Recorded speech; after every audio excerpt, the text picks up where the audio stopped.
Welcome back to another episode of the Know Your Power podcast. I am your host, Julia Renee. And Kendall Aaliyah. And today, guys, we are going to be talking about the 5 phrases that are keeping you stuck. This is honestly pertains to everything. It pertains to life and fitness, which also fitness is in life and health is in life. But it pertains to everything. But I just know that this is a fit girl podcast, but it literally pertains to so much. So I'm really curious, like, what your takes on these phrases are as well. But one of the number one first one is I'll be happy when.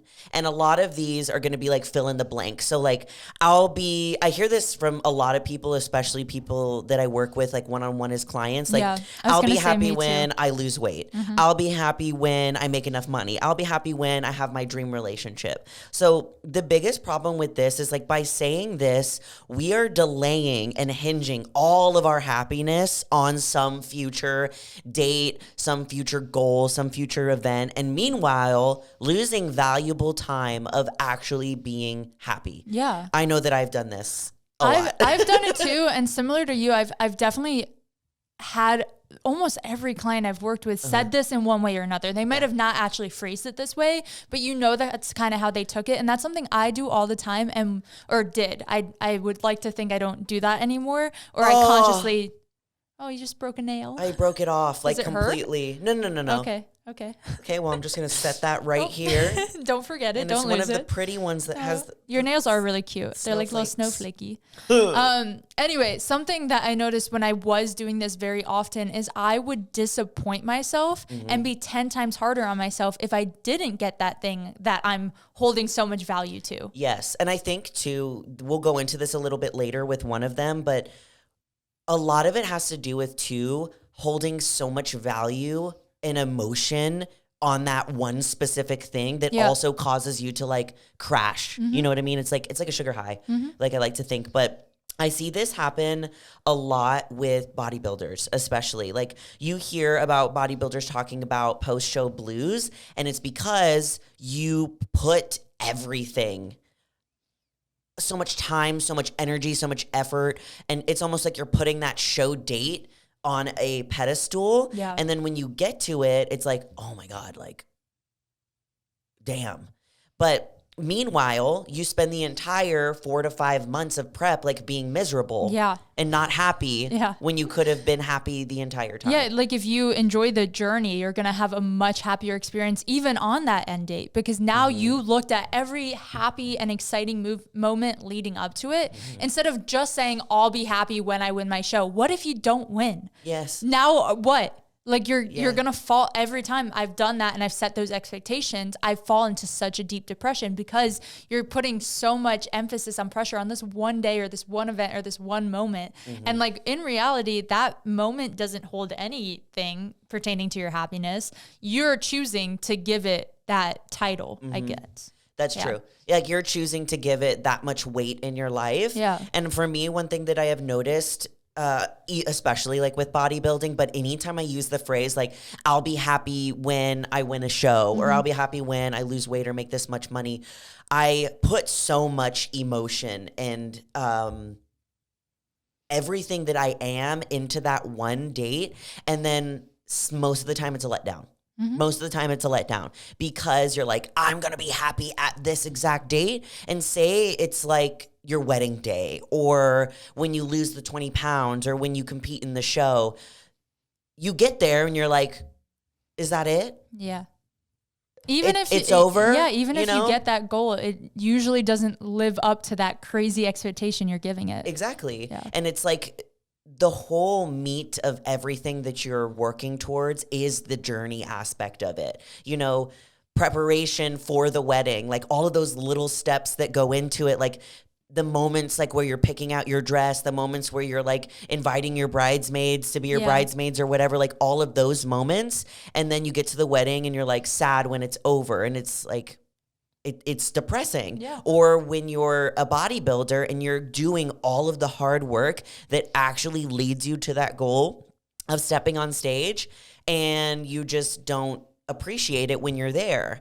This happened to me for my first show. So I'm curious, like, when have you used the phrase, I'll be happy when? I think it's pertained to every show I've competed in. Yeah. And it's never, I'll be happy when I win. I think I am one of those people where my prep is miserable.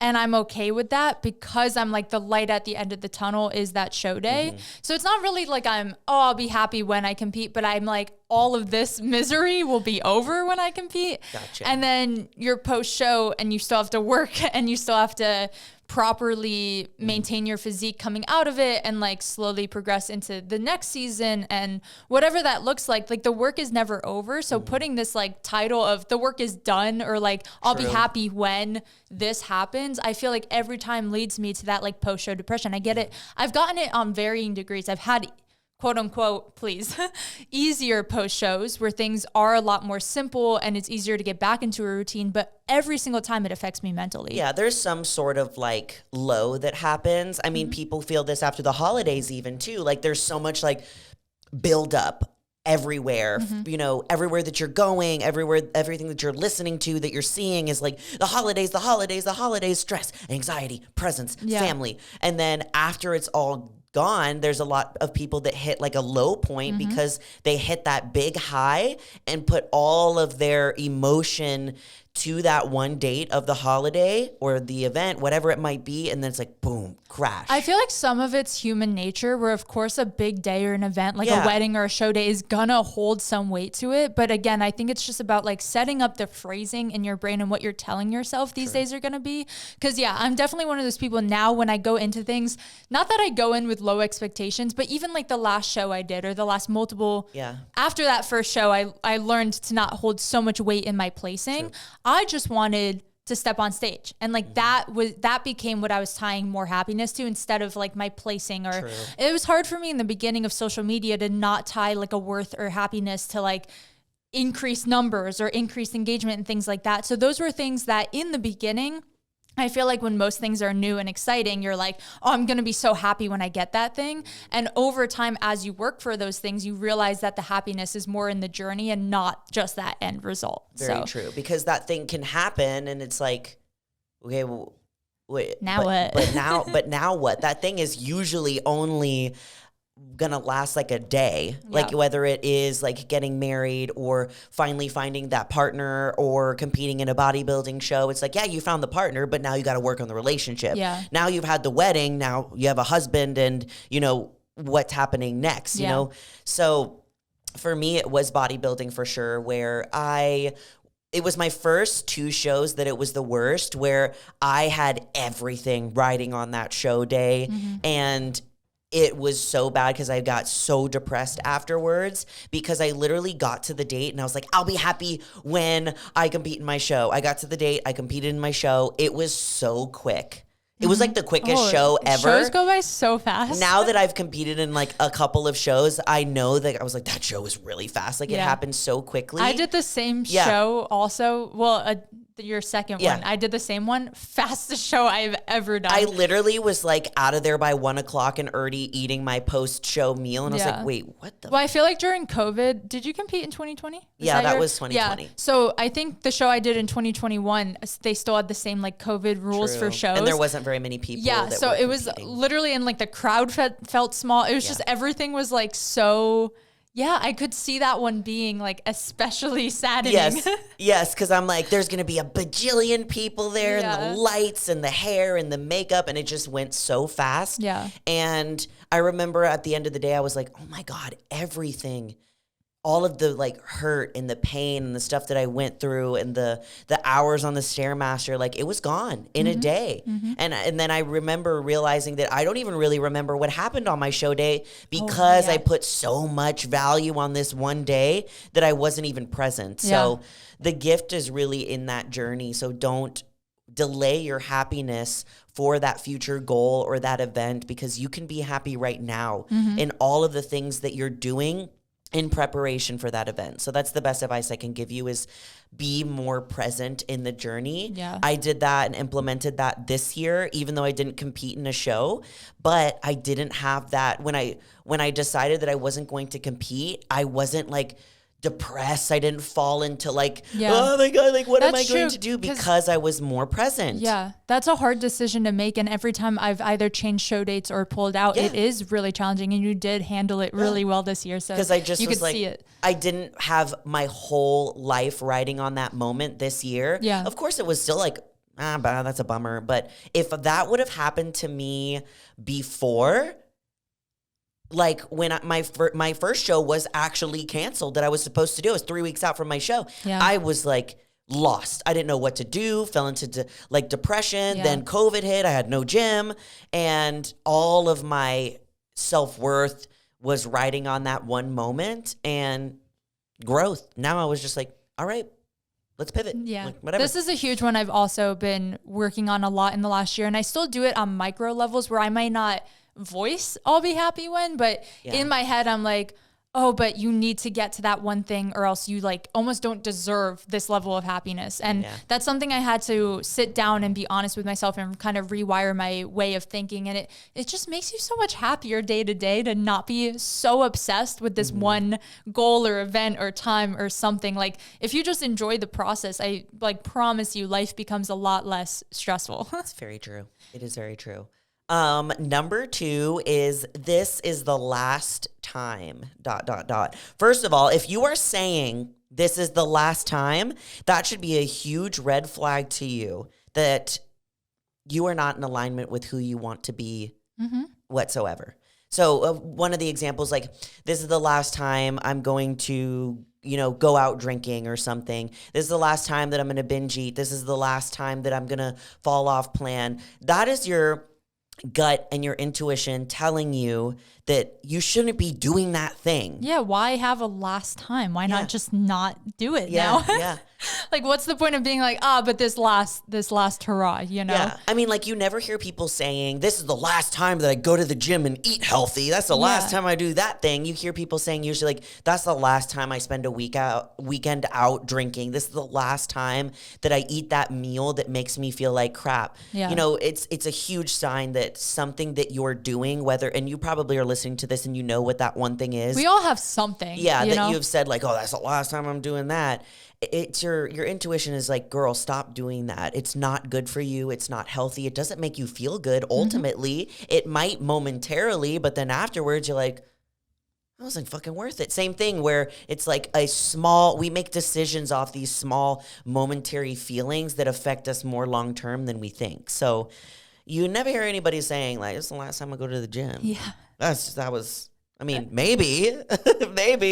Not a good example though. But yeah, I'm very much so. It took me a long time. And I talked about this a little bit when I was talking about binge eating on YouTube recently, where for a long time, I knew I needed to get better. Yeah, my example was binge eating. Yeah, I knew I needed to get better. And every time I would binge, I'd be like, okay, but like literally in the moment, I remember saying to myself, this is the last time I'm going to do this. Yeah.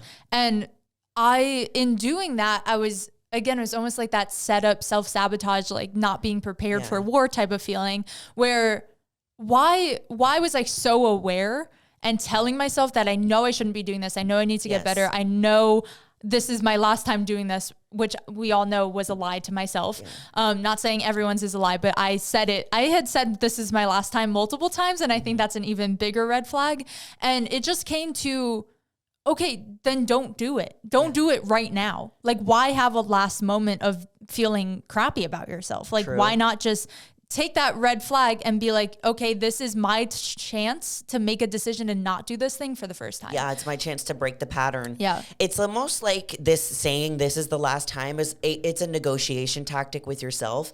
And most of the time, if we're like negotiating with ourselves for way too long, we shouldn't do the thing. Yeah. You know what I mean? Like, we negotiate whether we should snooze. We negotiate whether we should eat healthy. Yeah. We negotiate whether we should like binge eat again. If we're negotiating with ourselves and trying to trick our brain into doing something else, then most of the time it's like the answer's a lot simpler than we think. I even do this on like a smaller level I was just telling you, I go to sleep at 2 a.m. recently. And every night I'm like, tomorrow I need to start. Yeah. Tomorrow I'll go to bed a little earlier. Tomorrow. Like, how about you just go to sleep right now then, you crazy psycho girl. And most of the time too, where with the negotiating, you almost saying the phrase, this is the last time, it makes you feel better and it makes you feel like you're actually progressing and getting better because you're like, but it's okay because I this can be the last time because I already promised that tomorrow I'm not going to do it, so it's okay. Yeah. That's another way that we trick our brains. Like, we're so good at tricking ourselves. Like, it's insane. Oh, I'm great at it. Yeah.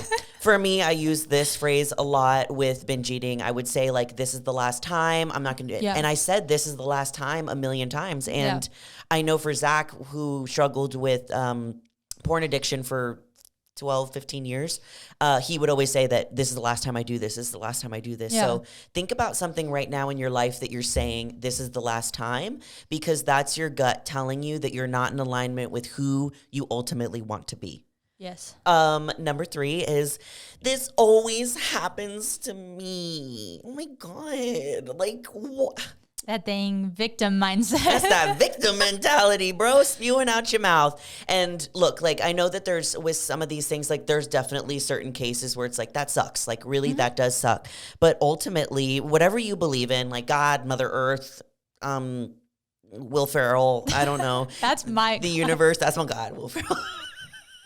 What a hilarious thing for you to just think I don't know. Oh, you know why? I was listening to a podcast this morning and they were talking about Will Ferrell, so he's the first person that popped into my mind. Makes sense. I don't know why. Actually, I know exactly why. Anyways, so whatever it is, like, do you really think that that thing is up there? Like, yeah, I'm really going to punish Kendall. I'm going to make sure her life is terrible. Just me. I'm going to give her only a really difficult and hard time because she deserves it. I really don't think that's the case, unless maybe you are a really bad person. And I do believe in karma. Karma will get you. Karma's going to get you. But the reason that I'm saying that is because when people say this always happens to me, I've done this plenty of times, and I'm not immune to it. But when we say that, it ultimately puts us in a victim mentality. Like, this only happens to me, poor me, and it perpetuates the pattern. It's just about focusing on the good instead of focusing on that, like, poor me mindset with everything. Because yes, we all get crappy situations that happen in bad circumstances and things that happen to us that are out of our control. What we have control of is how we react to those things. 100%. And there's that accountability that's taken for, what role do I play in this same thing always happening to me all the time? Because the reason that these things keep happening to us is because we're creating the problem. We're 100% responsible. And if we are the powerful creator of our reality and our experiences, then really, oh my God, there's a puffy. I see it. This behavior is a mapped behavior. And it could be a mapped process as well, like a mapped behavior, a thought process, or even like an emotion that we attach to the experience in our subconscious. So what happens is that if we don't align ourselves with our conscious intentions, then our subconscious will dictate what our behavior is. Now we have given our subconscious permission to create the same pattern. So one of the examples that I like to use for this is like, it always happens to me. I always date like the same guy. It always happens to me. So I went through a phase of I was dating the same kind of guy. And I probably did during that time be like, why is this always happening to me? Yeah. Like, why are all these guys crap? It's because subconsciously I am mapping the behavior of dating this same guy and accepting this type of treatment and not putting boundaries up. So that was me taking accountability for dating the same type of guy. I was in the same boat, as you know. Yeah. Because like, obviously what they're doing is crap. Like, they're being crap people, and you don't deserve to be treated like that. I get that. That's 100% correct. But also taking accountability and like, well, what role do I play in this? Well, I'm accepting to be talked to like this. Yep. I am not putting up any boundaries in our relationship. So this person thinks that they could treat me however they want to treat me. And you're also choosing to stay there. And you're choosing to stay there. As impossible as it feels a lot of the time, it is never too late to get out of a relationship, especially if you're being mistreated. I know every circumstance is different. But Yeah. if you're able to take that step out for yourself, you know, and that's kind of breaking that cycle of being like, this always happens to me. Like, no, I'm deciding this isn't going to happen to me moving forward. Exactly. We can change the trajectory of our life and make a different decision than we have before. You know, maybe instead, when in the past you've seen all these red flags in this relationship and you just ignore them, maybe this time it's like you see one or two of these and you're like, oh, I know where this is going. If I see jealousy now, I'm out. Yeah. Because I know how bad that can get. And you know where it can get. Yeah. Yeah. That's very true. Oh my God. Yeah, that's a really big one. So number 4 is no matter what I do, and this can be like, no matter what I do, I can't lose weight. No matter what I do, I can't find the right partner. No matter what I do, I can't think of anything else. Those are good examples. Tons of them. This is also victim mentality because I hear this a lot with clients. Like, the biggest one that I hear is no matter what I do, I can't lose weight. Like, I'm very empathetic to people that they truly do struggle with losing weight and have health conditions to where it makes them harder. I 100% get that, but that is actually very rare. It is very rare that someone actually has a health reason why they can't lose weight. More commonly, you're just not being as consistent or on point as you think you are. More commonly, it's you're not being consistent. You don't have healthy habits. You don't have accurate nutrition, and accurate is a big word. And you're not focusing on calories in, calories out. So it's a lot of education and nutrition and habits and consistency. And when people tell me that, especially if I have like a call with someone who wants to do one-on-one coaching, my question to them when they say this is like, well, what have you tried? And maybe they'll name like a bunch of things that they have tried before. Like, I've tried being vegan, I've tried fasting, I've tried keto, I've tried if it fits your macros. And then my next question is that, okay, well, how long have you consistently done those things? Yeah. And then that's like, oh, well, I tried working out for like 2 weeks and then I didn't see any muscle, so I stopped. Yeah. Or I started fasting and, it just wasn't working. And then I quit. There's the consistency aspect. A lot of reaching your goal, especially with the example of losing weight, is being consistent for a long period of time. I have a good example with this one in my own life with growing into the wellness division. I was someone like, I'm tall for a competitor. You're like, no matter what I do, I can't put on muscle. I always put on muscle easily, but I always told myself no matter what I do, I could never have quads like those girls because I fully convinced myself. No matter what I do, I can't get as shredded as them. See, so it's something that like at the end of the day, yeah, if I worked hard enough, I could get quads like those girls, And I just was trying to find excuses of, oh, my genetics don't play into that. Yeah. I could never look like that. That will never be me. And it's like, no, I took 2 years off and tried growing as hard as I could with my lower body. And I did put on like a good 4 inches of muscle on my quads. But why? Because I wanted it. Yeah, because you wanted it. Yeah. You were consistent. You were focused. You were checking all of the boxes. So this is another form of taking accountability for using this phrase, like, no matter what, I can't build muscle. No matter what, I can't get shredded. Just taking raw accountability for most things in your life can really give you a lot of answers. Even if the circumstance is like 100% that other person's fault, but thinking of like, well, what role did I play in this? I did this a lot when Zach and I broke up because there's a period of time where I was like, it's all his fault. He's the one that did it. And it's so easy to point the finger at, I can't build muscle because of my genetics. I can't lose weight because of X. I can't find a relationship because of Y. It's way easier to point the finger at somebody else than take accountability for your part in what happened. So in my relationship with Zach, I did that for a while. I was pointing the finger at him, being like, it's your fault. You did everything wrong. And then when I took raw accountability, like, where did I go wrong? I get tunnel vision when I'm in prep and I forget that anybody else exists.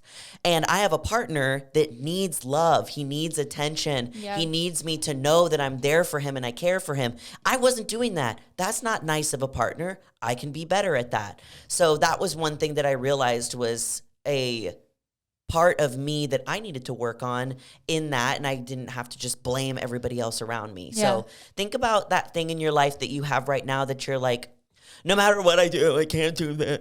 Yeah. No matter what I do. Think about the other avenues in which you can try. And have you hired a coach? Are you Yeah. actually consistent with your nutrition? Do you track your progress in the gym? Are you setting boundaries in your relationships? No matter what I do, I can't make money. Are you saving? Do you have a budget? There's so many other reasons that that thing could be happening that you're ignoring. Yeah. And try to take that same phrase that you keep telling yourself you can't do something, or no matter what you do, I can't. Say, no matter what I do, I can do this. Yeah. And just see how that can change it. Just honestly rephrasing in your own brain can change your perspective on something. Like, one of my favorite quotes is like, what would you do if success was guaranteed? So go into everything you want and everything you're claiming you can't do because of all these other factors, and just say, what if I could do this thing? What would that look like? And then just try. It never hurts to try to go after the goals that you're after, instead of, playing the victim side of it and being like, oh, but that could never be me, and that could never happen for me, and so Very on. true. I'm actually going to read a quote from a book that I'm reading, because one of my goals this year was to read more.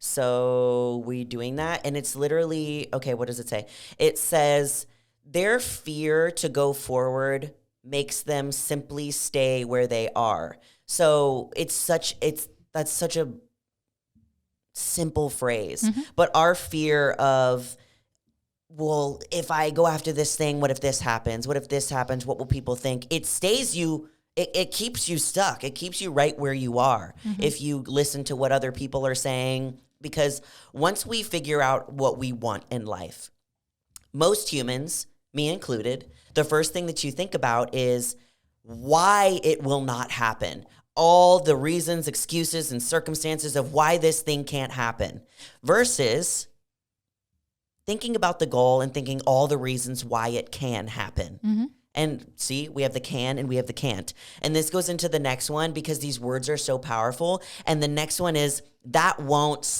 / doesn't work for me. So I just want you to think about the words that we've used in these negative phrases so far.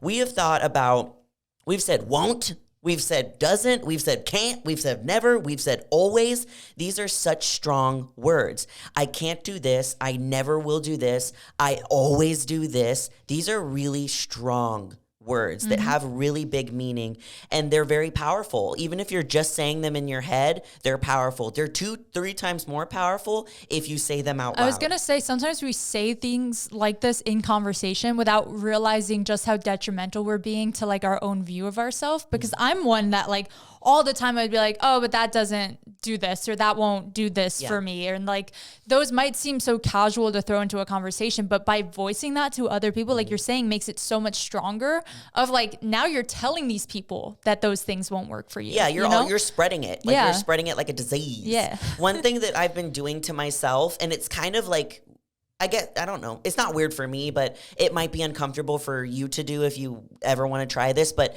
if I'm speaking and I say something that I catch that's not in alignment, for example, the other day I said, I have to do the blah, blah, blah.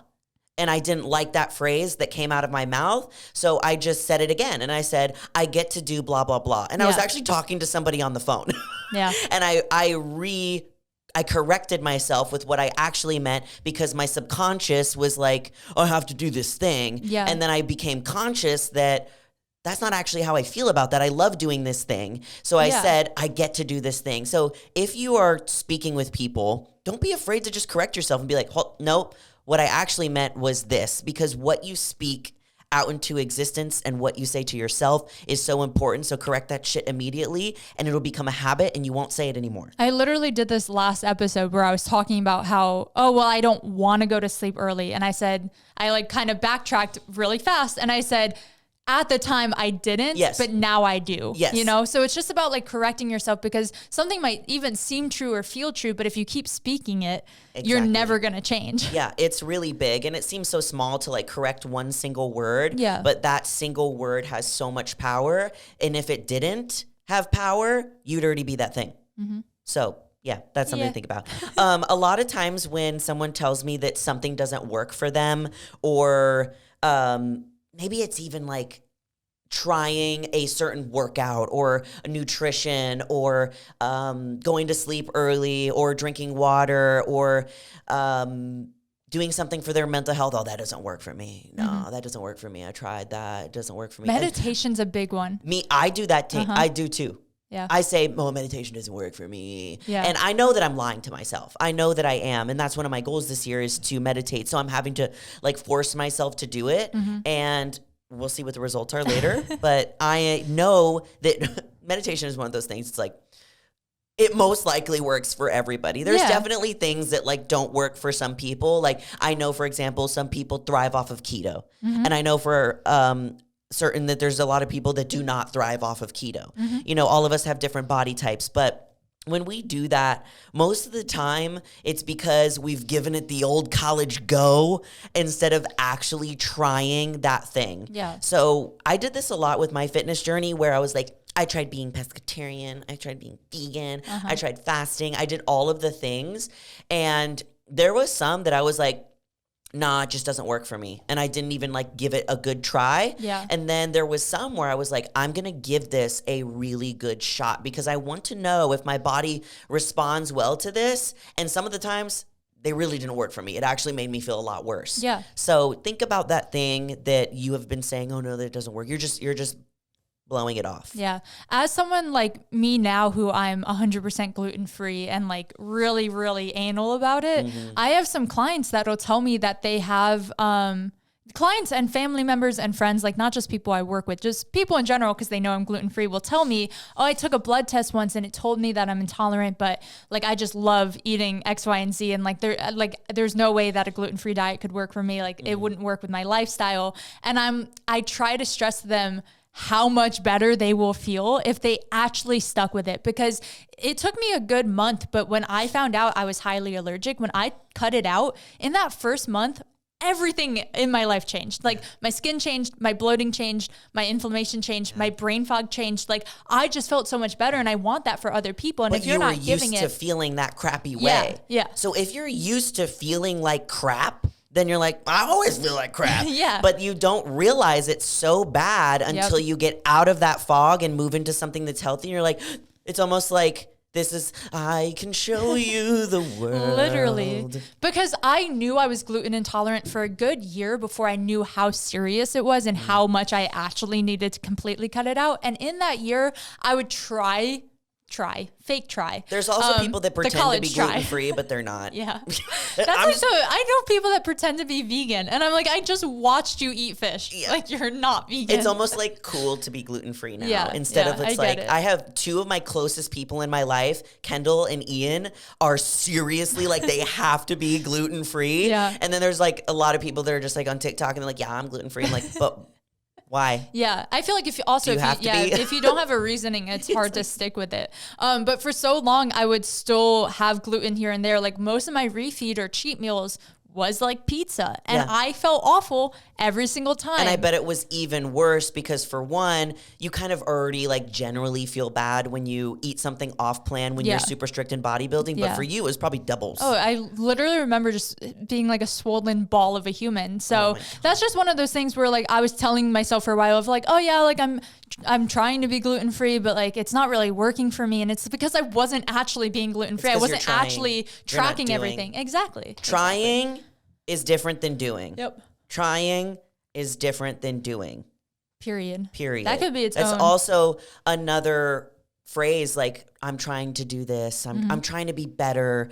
Just be better. Yeah. Like, and I'm talking to myself here. I'm not yelling at you guys because I'm like, you need to be better. I'm talking to myself. Like, I do this all the time. I'm like, I'm going to try to meditate. I'm gonna just try it. Yeah. It's like, no, just do it. That was me with YouTube. And I kept saying like, oh yeah, I'm gonna like try YouTube, or like I'm gonna try to like post consistently on YouTube. Or it's like, okay, just pick up the damn camera then. Yeah. Like just be a YouTuber. I don't care if you're a YouTuber with 0 followers, you're being a YouTuber and you're holding yourself to that thing that you keep saying you're trying or wanting to do. Yeah. Get it, Kendall. Get it. So, what we have learned from this episode, I'm giving like the little finger up, is that these are the phrases that we're not going to say anymore, okay? We got to fit. And this goes for us too. Yeah, okay, we're not just yelling at you. Like I still do a lot of these on a regular, and I have to catch myself and reword things myself. The other day, I was talking to one of my good friends, Liv, and she's been on the podcast. You guys have heard her. We also need to have her on again because she's amazing. We were talking about social media as just our diary. And I was telling her, I was like, 100%. I was like, every time I do a post, about something, some mindset thing, something, I'm talking to myself. Oh, It's yeah. literally something that I'm currently struggling with myself, and I need to give myself grace on, or I need to, like a kick in the ass or whatever it might be. I'm always talking to myself when I say these things. That's we're never like talking at you, like you Never. don't do this thing. I mean, sometimes I do, Yeah. because sometimes we all need a kick in the pants. But this is like what the podcast is about. It's like us sharing things that we currently do that we're trying to work through, or that we have worked Well, through. I just also want the people around me and even the people like listening and in our community to be better than me. Like I Yeah. want to see you all thrive. So if I struggle with something, I'm going to voice it so that you know Yeah. not to do that thing. Yeah. And I like 100% will have clients or girls in the community or people on YouTube when they'll catch me like say something that's out of alignment, and they'll like call me out in the comments, not meanly, but they'll Yeah. be like, Julia, remember how powerful you are. Yeah. I need that just as much as like we do that for you guys. So, and I love that, because that's what we're here for. We're here to like bring everybody up. Yeah. Everybody can go higher. We can all go higher. So things that we will not say anymore going into 2024. Wait, we're already in 2024. Things that For the rest of 2024. No more I'll be happy when. No more hinging all your happiness on a date, a physique goal, a relationship, money. You be happy now. Okay? You just be happy right now. I know it's easier said than done. Yeah. I get that. Yes. Number 2 is this is the last time. Remember that if you're saying that this is the last time for something, you're not in alignment with who you set out to be in the world. Number 3 is this always happens to me. I'm such a victim. Everything happens to me and nobody else, and I'm the queen of the universe. This is me, 100%. Yeah. I'm always like, If it's happening, there's a reason. reason. Number 4, no matter what I do, blah, blah, blah, blah, blah. Think about what else you can be doing to progress in that thing. This is where you take extreme accountability for like, no matter what I do, I can't lose weight. Okay. If you are 100, like if you're on it, you should be losing weight. Like if everything is like check, check, check, check, you should be losing weight. Number 5 is that won't/doesn't work for me. It's a very closed-minded way of thinking. We get like that there are some things that just like, nah, fam, that doesn't work for me. Yeah. Like me smoking weed, no, that don't work for me. Yeah. That doesn't work for me. I'm gonna say that right now. But give it a chance. Don't give it the old college try. Maybe not the weed thing, but No, it's- give weed a real chance. Never mind. Sorry. Mom's listening to this and she's shaking her head right now. You just haven't tried it She's enough. gonna text me and be like, "Quit telling your followers to smoke weed." That's funny. But yeah, this is more Other so things. like, don't give it just a little like, I'm gonna dip my toe in it. Yeah. Like really try it. Commit really to something. commit. Give it all you got, and you will be surprised by the results. So we hope that you love this episode. We hope you enjoyed it. And as always, we love you all so much, and you're more powerful than you think. Bye.